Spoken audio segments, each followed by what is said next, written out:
Hello friends, welcome to my channel crack success online. Friends, आज मैं फिर आपके लिए क्लास 10 बोर्ड एग्जाम 2023 में हिंदी के लिए जो हिंदी में गद्यांश और पदांश को हल करने का सही तरीका कैसे हल किया जाता है एकदम शॉर्ट ट्रिक में बताऊंगा। इस वीडियो को वेरी इंपॉर्टेंट ये वीडियो है आपके लिए, क्योंकि हर बोर्ड एग्जाम में आपका जितने भी बोर्ड एग्जाम का आप पेपर ले ले, क्वेश्चन पेपर ले ले, आपका गद्यांश और पदांश दोनों एग्जाम में पूछता है। ये बिल्कुल 110%। और आपको आज मैं सिखाऊंगा कि गद्यांश और पदांश को कैसे हल किया जाता है, बिल्कुल आसान शॉर्ट ट्रिक में, बहुत ही आसान तरीका में। फ्रेंड्स, आपके बोर्ड एग्जाम में जो गद्यांश और पदांश जो पूछा जाएगा, ये आपका गद्यांश और पदांश टोटल 10 मार्क्स का पूछा जाएगा।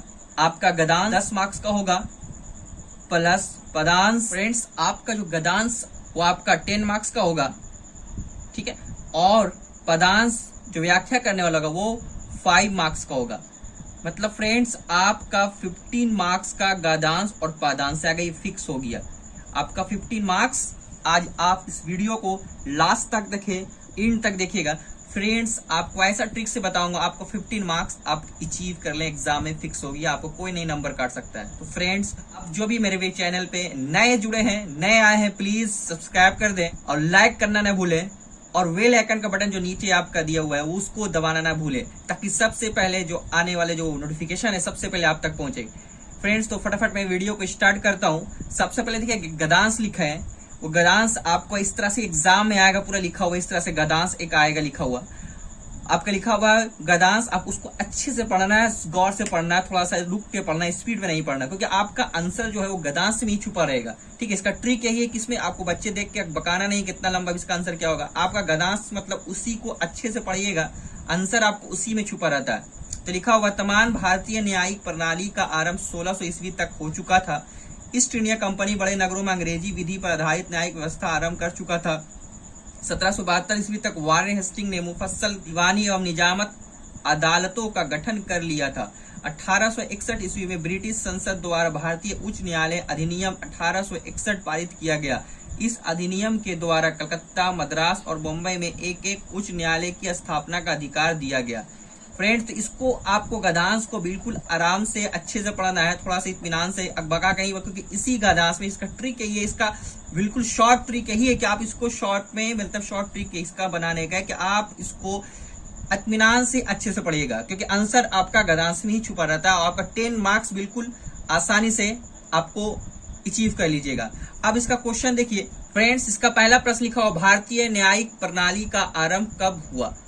ठीक है, इसका देखिए 5 क्वेश्चन है, 2-2 मार्क्स का रहेगा। ये आपका 5 क्वेश्चन है, एक क्वेश्चन आपका 2 मार्क्स का रहेगा, मतलब आपका 5 × 2 इक्वल टू कितना मार्क्स हो गया, 10 मार्क्स आपका फिक्स। इस तरह 5 क्वेश्चन देगा एग्जाम में, और आपको एक क्वेश्चन का जो मार्क्स है वो 2 मार्क्स है। तो अब ये क्वेश्चन क्या, भारतीय न्यायिक प्रणाली का आरंभ कब हुआ। ठीक है फ्रेंड्स, तो अभी दूसरा क्वेश्चन, ईस्ट इंडिया कंपनी ने इसके लिए क्या किया। इस तरह से आपका 5 क्वेश्चन, वारेन हेस्टिंग ने कौन कौन काम किया, भारतीय उच्च न्यायालय अधिनियम 1861 को किसने पारित किया, और 5वां, इस अधिनियम के पारित होने से क्या हुआ। तो फ्रेंड्स, अभी हम बताए थे क्वेश्चन जो गद्यांश दिया हुआ था, इसी गद्यांश से क्वेश्चन निकाला गया, इसी में उसका आंसर छुपा हुआ है। तो फ्रेंड्स, पहला जो क्वेश्चन, भारतीय न्यायिक प्रणाली का आरंभ कब हुआ। फ्रेंड्स देखिए, इसका आंसर भी हम बताएं, भारतीय न्यायिक प्रणाली का आरंभ 1600 ईस्वी तक हो चुका था, लिखा हुआ है। तो मतलब भारतीय न्यायिक प्रणाली का आरंभ कब हुआ था, 1600 ईस्वी में हुआ था। इसलिए हम आपको बार बार बोल रहे फ्रेंड्स, गद्यांश को थोड़ा इत्मीनान से पढ़िएगा, अच्छे से पढ़िएगा, आंसर आपका इसी गद्यांश में छुपा होता है। तो फ्रेंड्स, पहला का मैंने उत्तर लिखा, भारतीय न्यायिक प्रणाली का आरंभ 1600 ईस्वी में हुआ, क्योंकि अभी हम बताएं आपको, वहां से आंसर आपको गद्यांश से ये मिल जाएगा। दूसरा क्वेश्चन है, ईस्ट इंडिया कंपनी ने इसके लिए क्या क्या किया। तो फ्रेंड्स देखिए, इसका आंसर लिखा हुआ है, ईस्ट इंडिया कंपनी बड़े नगरों में अंग्रेजी विधि पर आधारित न्यायिक व्यवस्था आरंभ कर चुका था। यही आपका आंसर है सेकंड का फ्रेंड्स। ईस्ट इंडिया कंपनी बड़े नगरों में अंग्रेजी विधि पर, मतलब कानून पर आधारित न्यायिक व्यवस्था आरंभ कर चुका था। यही इसका आपका आंसर। अब इसको देखिए, लिखते हैं कैसे। तो फ्रेंड्स, लिखा होता क्वेश्चन, ईस्ट इंडिया कंपनी ने इसके लिए क्या किया, तो वही लिखे दोस्तों, ईस्ट इंडिया कंपनी ने के बड़े नगरों में अंग्रेजी विधि पर आधारित व्यवस्था आरंभ किया।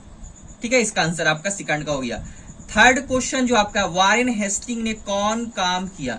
ठीक है फ्रेंड्स, देखिए इसका आंसर, 1772 ईस्वी तक वारेन हेस्टिंग ने मुफस्सल दीवानी एवं निजामत अदालतों का गठन कर लिया था। तो फ्रेंड्स देखिए इसका आंसर जो होगा, वारेन हेस्टिंग ने क्या काम किया, कौन काम किया, तो वारेन हेस्टिंग ने मुफस्सल दीवानी एवं निजामत अदालतों का गठन किया। फ्रेंड्स देखिए इसका आंसर मैंने यही लिखा, वारेन हेस्टिंग ने मुफस्सल दीवानी एवं निजामत अदालतों का गठन किया। अब आपको बार बार बोल रहे कि उसको गद्यांश को बहुत अच्छे से पढ़िएगा, सारा आपका आंसर उसी मिलेगा।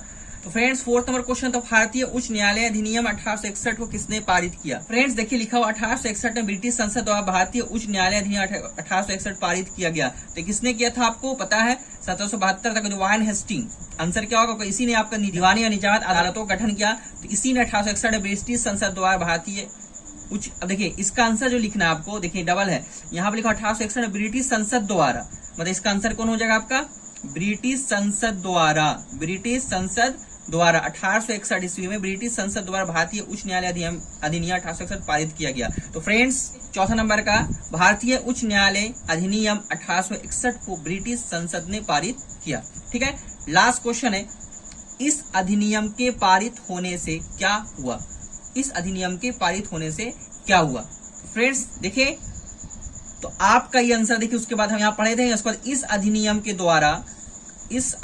के द्वारा लिखा हुआ कलकत्ता, मद्रास और मुंबई में एक एक उच्च न्यायालय की स्थापना का अधिकार दिया गया। ठीक है, तो इसी का यही आपका उसको आंसर लिखना है, लेकिन बैठा के लिखना है। तो देखिए इसका आंसर मैंने लिखा है 5वां का, इस अधिनियम के पारित होने से कलकत्ता, मद्रास और मुंबई में एक एक उच्च न्यायालय की स्थापना हो गई। आपको बस बैठा के, बस हमने बताया कि गद्यांश को, इसका आंसर आपका गद्यांश में ही मिलेगा और उसको आराम से आप सॉल्व कर सकते हैं। बस गद्यांश को अच्छे से पढ़ाना है, इत्मीनान से पढ़ना है, आपका 10 मार्क्स आपका फिक्स हो जाएगा। फ्रेंड्स अब हम पदांश की तरफ चलते हैं, जो 5 मार्क्स का ये एग्जाम में आता है, हर बोर्ड एग्जाम में 5 मार्क्स आपके लिए पदांश आपका पूछता है। फ्रेंड्स देखिए पदांश आपकी इसी तरह से रहेगा, एक उसका व्याख्या करने बोलेगा या अर्थ स्पष्ट करने बोलेगा या भावार्थ, जो भी लिखा भावार्थ लिखे, उसका अर्थ स्पष्ट लिखे करें, इस तरह का आपका क्वेश्चन रहेगा। एक पदांश आपका पोएम का, आपका पोएम का एक कुछ पार्ट देगा, पंक्ति देगा, उसका आपको व्याख्या करना है, अर्थ स्पष्ट करना है या भावार्थ लिखे, जिस तरह से बोले उसको हम पदांश कहते हैं। ठीक है, ये आपका 5 मार्क्स का आएगा। कितने मार्क्स का आएगा, 5 मार्क्स का ये एग्जाम, बोर्ड एग्जाम में आपसे पूछेगा। या आप एग्जाम में 5 मार्क्स का ये आपका 110% ये फिक्स है, बोर्ड एग्जाम में आपका पूछेगा। इसको अच्छे से रिवाइज कर लीजिए, अच्छे से प्रैक्टिस कर लीजिए। आज हमको इस वीडियो में बताएंगे किस तरह से आपको लिखने पे ही नंबर मिलता है। आप इसका पदांश अगर आपको, लेकिन अगर आप उसमें कुछ पॉइंट्स, कविता का नाम, उसका राइटर का नाम, लेखक का नाम जानते हैं, आपको उस लिखने पे भी नंबर मिल जाएगा, आपको हड़बड़ाने की जरूरत नहीं। उसके बाद फिर आप उस व्याख्या में कुछ भी लिख सकते हैं, तो आपको एग्जामिनर नंबर दे देगा। अब उसको इसी वीडियो आपको बताएंगे अच्छे से गौर में कैसे लिखा जाता है। पहले आपका पदांश जो लिखा हुआ है, जानता हाँ मिट्टी की बोध मूर्ते वही, जाड़े पाले की कसम सदा सहने वाली, जब अंग अंग में लगे सांप हो चूस रहे, तभी न कभी मुंह खोल दर्द कहने वाली। फ्रेंड्स अब देखिए इसको लिखना, पहले लिखना है संदर्भ। ठीक है, संदर्भ। अब इसको सबसे पहले लिखना कि ये जो पंक्तियां हैं या पदांश है, ये आपका कौन से कवि मतलब लेखक और किस चैप्टर से लिया गया है। ठीक है, मतलब उस कौन से कविता से, इसको लिखना है। सबसे पहले ध्यान रखिएगा, सबसे पहले क्या करना है आपको, उस पदांश का पंक्ति को कौन सा लेखक मतलब कवि और कविता, वो कौन से आपका कविता मतलब आपका जो पाठ्य पुस्तक का कौन से कविता से लिया गया, उसको लिखना है, दर्शाना है। उस पर आपको एग्जामिनर उसमें आपको नंबर देता है। पहला पॉइंट आप ये इसको नोट कर लीजिए। तो मैंने लिखा ये प्रस्तुत पदांश या पंक्तियां, जो लिख सकते हैं, पदांश भी लिख सकते हैं, पंक्तियां राष्ट्रवादी कवि, यहाँ पे आप डायरेक्ट कवि भी लिख सकते हैं या राष्ट्रवादी लिख दिए, राष्ट्रवादी कवि रामधारी सिंह दिनकर। देखिए बहुत इंपॉर्टेंट है, ये कवि का नाम आपको लिखना है, कवि, इसमें आपको नंबर मिलता है। कवि रामधारी सिंह दिनकर द्वारा लिखित कविता। अब देखिए कविता जो कौन से कविता से लिया है, तो जनतंत्र का जन से ली गई है। इनमें कवि ने जनता की शक्ति पर प्रकाश डाला है। इतना संदर्भ में इसके बारे में लिख दिए, कौन से कवि ने, लेखक ने, और कौन से मतलब हमारे पाठ्य पुस्तक के कौन से कविता के, मतलब उस कविता का आपका जो शीर्षक है उससे लिया गया, उसका नाम आपको दर्शाना है, उसको लिखना है। उसके बाद आपको अब उसका व्याख्या करना है, मतलब उसका ये जो पंक्ति क्या बता रहा है, ये क्या कह रहा है, उसके बारे में बताना है। तो व्याख्या करना है, उसके बाद व्याख्या लिख डैश। अब लिखिएगा प्रश्न, यहाँ पे लिखे प्रस्तुत पंक्तियां में कवि का कहना है कि किसी भी देश की जनता सर्वोपरि होता है। जब जनता संगठित हो जाती है अर्थात जब सारी जनता एक स्वर में आवाज उठाती है, तो महान से महान शासन खतरे में पड़ जाता है। तात्पर्य यह है कि जब देश की सारी जनता एक स्वर में शासक के विरुद्ध खड़ा हो जाती है, तब सिंहासन हिल जाती है, शासक गद्दी छोड़ने के लिए मजबूर हो जाता है, समय की धारा उस ओर मुड़ जाती है जिधर जनता मुड़ती है। कवि कहते हैं कि जनतांत्रिक पद्धति में सत्ता जनता में निहित होती है, इसलिए इसमें राजा नहीं प्रजा मुख्य होती है। ये आपका इस पद्यांश का, इस पंक्ति का ये अर्थ आपका स्पष्ट, क्योंकि आपको देखिए 4 लाइन्स में था तो थोड़ा सा आपका बड़ा है, 2 लाइन्स में अगर पंक्ति होगा 2 लाइन में तो उसका व्याख्या आपका छोटा होगा। तो जिस तरह से आप करें एग्जाम में, आपको उस तरह से इसको पहले ये याद रखिएगा, उस कवि का नाम लिखना है, कौन से कविता से लिया गया, इसको जरूर दर्शाइएगा। आपको एग्जाम में आपको नंबर बिल्कुल इस पे मिलता है। उसके बाद आपको जो आपका पॉइंट्स, उसके पॉइंट्स में नहीं भी आता तो कुछ पॉइंट्स पंक्ति के बारे में आपको लिख भी दिए, तभी एग्जाम में आपको नंबर दे देता है। ठीक है, तो फ्रेंड्स ये वीडियो आपके लिए लाया हूं दोस्तों। फ्रेंड्स आपको वीडियो अच्छी लगे फ्रेंड्स, इसी तरह से मैं आप क्लास 10 का हर सब्जेक्ट का वीडियो में लाते रहता हूं। तो फ्रेंड्स जो मेरे चैनल में पहली बार जुड़े हैं, प्लीज सब्सक्राइब कर दें और लाइक करना ना भूलें और बेल आइकन जरूर दबाएं, ताकि हर जो भी नए नए वीडियो आपके लिए सबसे पहले उसका नोटिफिकेशन सबसे पहले आप तक पहुंचे। तो फ्रेंड्स मैं उम्मीद करता हूं आप अच्छे से मेहनत करें और अच्छे से अच्छे नंबर से मार्क्स से आप एग्जाम पास करें। तो फ्रेंड्स फिर मिलता हूं नेक्स्ट वीडियो में, तब तक के लिए दिए इजाजत मुझे। थैंक यू दोस्तों, जय हिंद।